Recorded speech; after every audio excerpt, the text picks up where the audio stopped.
And welcome to Ozarks Live. Thank you so much for joining us today. Yeah, good to have you here. It's Friday. That's good news. It's Friday and it's cold. It's really cold. It's really cold. And it's going to continue to be cold over the weekend. Yeah, I know that just because checked in with Beth. Yeah, Tom hollered over there at Beth and she just said, it's cold. It's Yeah. going to be cold. Yeah, she doesn't like it any more than I do. I know. Anyway. Surly meteorologists, you got to watch out for us because we don't like the cold. Yeah, they don't like it. Neither do I. So what are you doing this weekend? Any plans? Probably going to watch some football. Oh, yeah, there's going to be a lot of that. Yeah.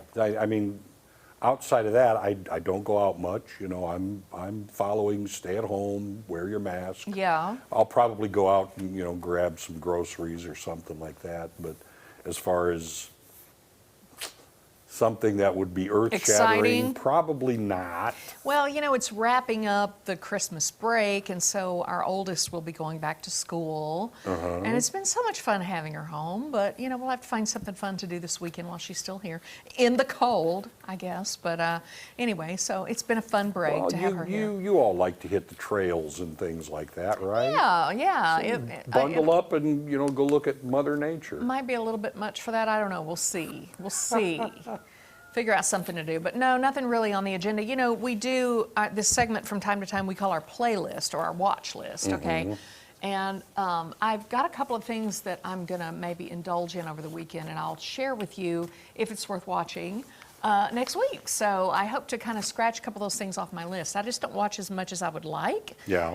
But every now and again you find something really, really interesting. So yeah. I'm the same way. Sometimes I have to search, and all of a sudden you just happen on a gem. Yeah. And then that's when we'll share it with you. Well, there's a Bee Gees documentary that I've got my eye on. The HBO documentary about the Bee Gees, and I've always been a fan of the Bee Gees. And I heard Barry Gibb in an interview this morning. I think it's like his 74th birthday or something.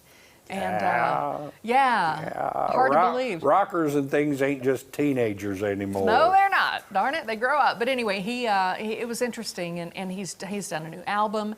And I thought, I really don't know a lot about the Bee Gees. My most vivid memories of them are the Saturday Night Fever, which is probably for a lot of people the same way. Mine go well before that, when they didn't have a sound. They always had a great sound, but it changed radically at disco and Saturday Night Fever and stuff like that.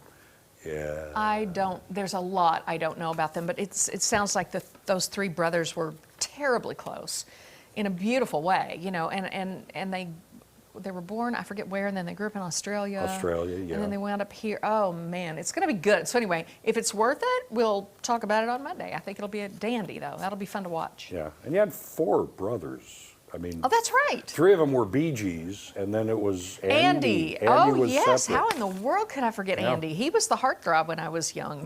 He was the thing. Oh, that's right. Andy and Maurice, and I can't remember the other Robin. names. Robin. Yeah. Anyway, it's going to be fun. We have a great show for you today. We'll talk about growth and changes at Victory Mission, and Chef Joy brings us another one of her last second suppers. We'll see if I can pull off something last second. Yeah. Chef Joy, by the way, has a really nice ring to it. Yeah, Also, Chris the Critic is going to give us the latest buzz at the box office. Dan Lindblad is going to drop in to talk about sports. You mentioned there's just a ton of football this weekend and some other things to talk about. And we have a little bit of music from 218. Yeah, but before we get to that, here's what's on the radar. Joy, you're up. All right. Earlier this week, we talked to you about the new Nike Air Jordans. They're the ones that essentially lace themselves. Yes. Remember, via the voice control or the app. Well, the shoes that I'm about to show you will not do that, okay? But they are made out of something straight out of a science lab. Literally, this is interesting to me. These bio-leather shoes are essentially brewed like you would brew kombucha. Very unusual, but they're very cool looking too. You can see the shoe right there in the middle. Yeah. Shoemaker Public School New York teamed up with scientists from Columbia University to come up with a new material.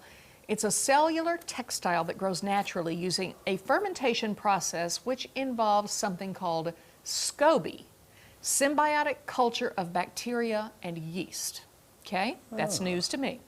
Now, it somehow grows little nanofibers, and the end product is both flexible and strong. There's also some type of non-toxic tanning process to come up with color and design schemes also. I think these look really cool. I do too. No word as to whether you can actually buy these shoes. I did not see them on the public school website, but maybe one day. Either way, here is to a new feat in biomedical engineering. Get it? New feat. Yes, I'm clever like that. I know. I got I that. knew that you would. My stomach's upset now. I'm sorry. I think wait it's- till you try what I fixed to eat. sneak- You think your stomach's upset now. You No. wait till that last second supper. The sneaks look cool, Yeah, though. they're very cool. Yeah, they sort of like Chucks. You They know? very much so. Yeah, I thought that was really neat. You can grow that in a beaker or whatever. Yeah, crazy. What will they think of next? I don't know. So what's Here's on your what radar? they'll think of. All right. Okay. For all you fans of the Hoff, this has to be the greatest news ever. Kit is up for auction. Yep, that's it. The Pontiac Firebird Trans Am, that was David Hasselhoff's partner in the 1980s TV show Knight Rider, is being put on the block by the man himself.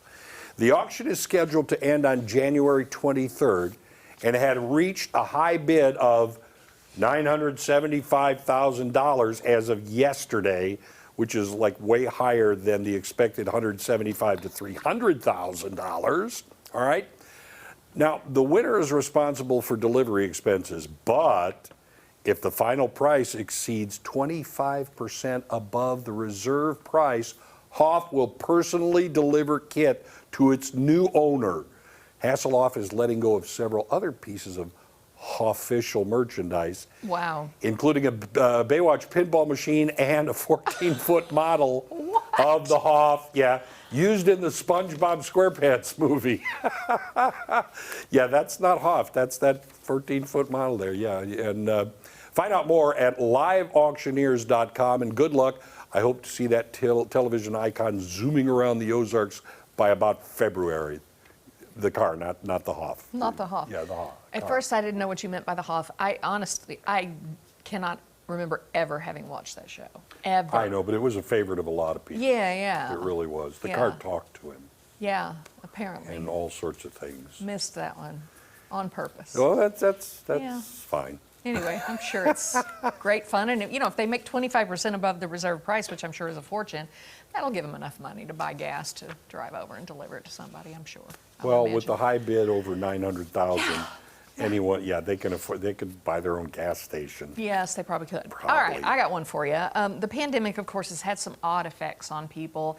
Some people feel really cooped up. Others are embracing more time with family. But I ran across a story of a family that has taken closeness to an extreme. This is really unusual. Mika and Ryan and their 4 children are making a home out of this van with 60 square feet of living space. Okay, and according to an article in Apartment Therapy, the family of 6 just loves adventure, and they wanted to come up with an outside-of-the-box way to explore the world. Now, they had planned to move into an RV, but they kind of examined their lifestyle and found that a van kind of fit their needs even better. They say it hasn't been long since they finished their tiny cottage on wheels. I'll just bet it hasn't. I bet they're about a week in and they're thinking, what were we thinking? Mika is a photographer, and you can follow her work on Instagram at The Greatest Wonders. She's an incredible photographer. Yeah. Now, the family has added solar power. They utilize something they call a capsule wardrobe. I can imagine. How do you do laundry in that thing? As for a kitchen, they utilize an induction cooktop, and for the bathroom, they use a foldable tub and a collapsible toilet that they found on Amazon. They said they're one of the trickiest things for them to do because these kids are young, which again reinforces the fact that I think, what? Why are you doing this? They had to get the car seats in this thing, right? But they did it. If you look closely, you'll see pictures of the kids in their car seats. while And they move remember, around. that 60 square feet or whatever it is, that is a palace compared to what some soldiers have had to live in. I suppose. Yeah, the little pup tents. and Anyway, things. yeah, we'll see how long they last in Yeah, this really. van. Coming up, we get to sit down with the executive director of Victory Mission to learn about the direction they're heading for 2021. Yeah, there's some changes taking place, and you don't want to miss it, so don't go away. We're just getting started.